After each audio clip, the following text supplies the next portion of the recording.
What's up guys, Rockter here, another fun, possibly controversial video today. We're going to talk about Epiphones versus Gibsons. Now, having owned and played many examples of both, and I still have a few cool Epiphones and a few cool Gibsons, I thought I would weigh in on this. The reason is I've been noticing a lot of heated debates and comments online that just seem to be like one extreme or the other to the point where it's a bit ridiculous. Like I see people claiming, oh, Epiphone's way better than Gibson, way superior. I'm like, no it's not, I'm going to go into why in just a minute. And then there's the opposite end that says, you know, all Epiphones are trash and it's Gibson or bust, which isn't necessarily true because I own and play both, and I like both for their own reasons. So as my friend Lord Vader here learned, only a Sith deals in absolutes. I will try not to do that. And of course, these are just my opinions from playing them. If you own an Epiphone or a Gibson and you love that, don't worry about anything I say. Your hands and your ears are what matters most. Anyways, let's get into it.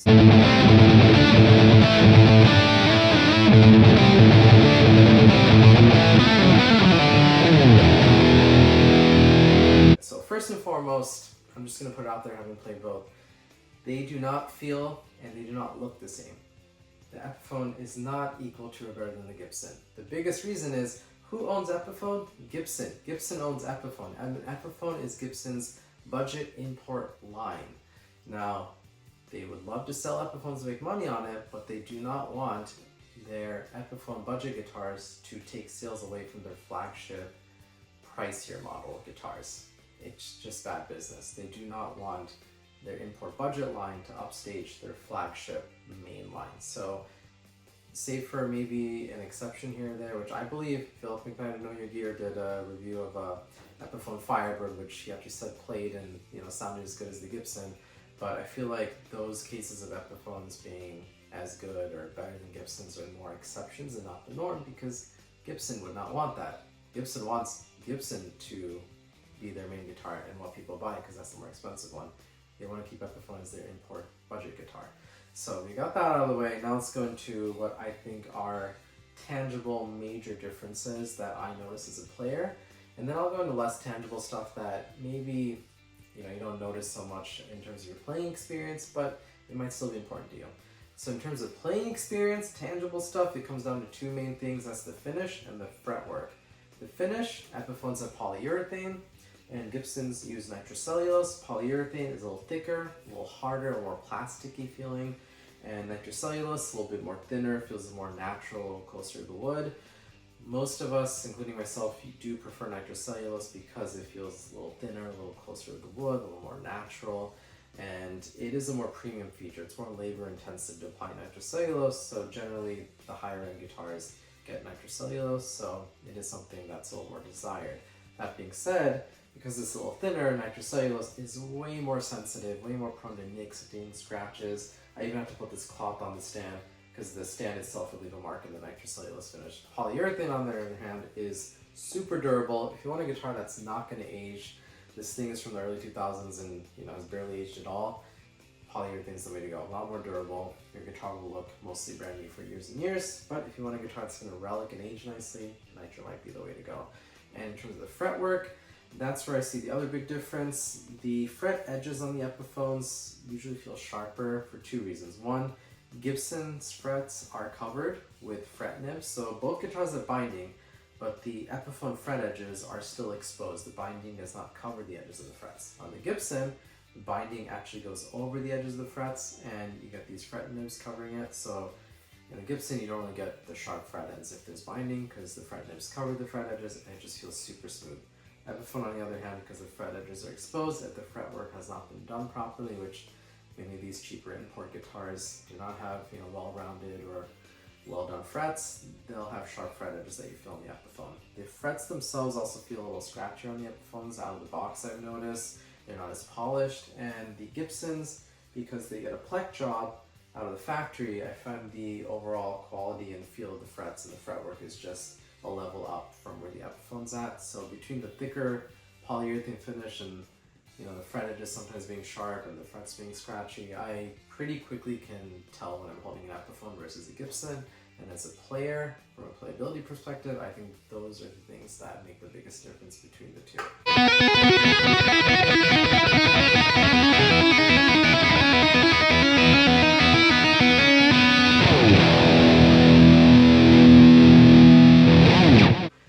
go into less tangible stuff. The quality of the woods is definitely inferior in the Epiphone for a few reasons. The Epiphone guitars are made of multiple pieces of wood in many areas. There's more pieces in the body, like multi-piece bodies, which you can see they're covering with the veneer to hide it. Multiple pieces of maple here in the top, which they're covering with the flame maple veneer to hide it. And being a flame maple veneer, which is a thin sheet of flame maple, not like a full thickness Gibson maple cap, it's not as lively or three-dimensional, and it's just hiding multiple pieces underneath. The Gibson, on the other hand, the Gibson USA standards are usually just 2-piece bodies, and the custom shops are 1-piece bodies, and this is a full thickness flame maple top, no veneers, just 2 thick slabs of flame maple on there. It's more three-dimensional. I think it looks better, but that is something that matters to some people, including myself. Of course, does it affect the sound and the ability? Who knows? The other thing I've noticed, speaking of the necks that I'll show right now, is the headstock angles. If you can see on the camera, the headstock angle of the Epiphone is not as deep as the headstock angle on the Gibson. This is more traditional, it's more modern. Some people claim that the deeper angle on the Gibson actually makes them more prone to headstock breaks, so the Epiphone having a less sharp angle might actually be a superior thing. And on that note, the Epiphone headstocks are separate pieces of wood from the neck. So this is one piece of wood, this is another piece of wood. They're attached with a scarf joint. The Gibson, on the other hand, is one full length of mahogany. It's not 2-piece, there's no scarf joint on the Gibsons. Although the higher end $1,300 Epiphones do use 1-piece necks like the Gibsons do. So that's something to keep in mind as well. The other differences do come down to the electronics. Now, most modern day Epiphones use CTS pots, which are right on par with the Gibson pots, so I'm not going to ding Epiphone on that. The Epiphone pickups and probuckers generally are not as desired or liked as Gibson pickups, although some people might prefer the sound of probuckers, so that is subjective. But I won't go too much into the electronics because a lot of the higher end Epiphones, the $1,300 ones, come with Gibson pickups and CTS pots and Mallory capacitors and all these upgraded electronics. I think they're on par with Gibsons in terms of their electronics and sound. And even if you get a cheaper Epiphone like this one with Epiphone pickups and you don't like them, it's not that expensive or hard to upgrade the wiring harness and the pickups on these, so I don't think that's a major difference, and it's something you can easily mod.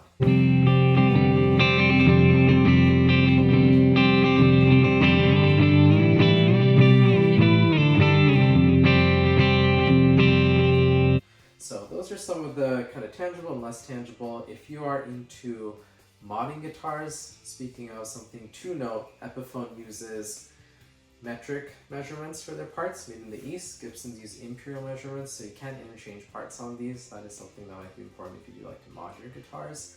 And overall, the labor costs also vary, and that's something to keep in mind where it's made.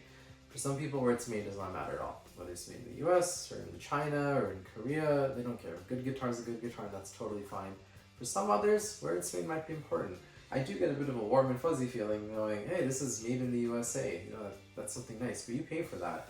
Labor costs are more expensive in the US than China. Even if Gibson made an identical guitar to this in every way in China, it would cost cheaper.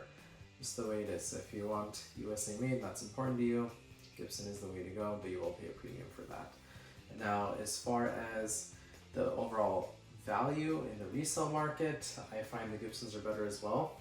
The Gibsons both will depreciate, but I find the Gibsons depreciate a little less than Epiphones. I think the Epiphones depreciate more if you buy them brand new, so I think the Gibsons do hold their value a little better, especially if you hold on to them for a couple of years versus an Epiphone. That's maybe not important if you're never going to sell your guitar, but if you see yourself selling it, that's something to keep in mind as well.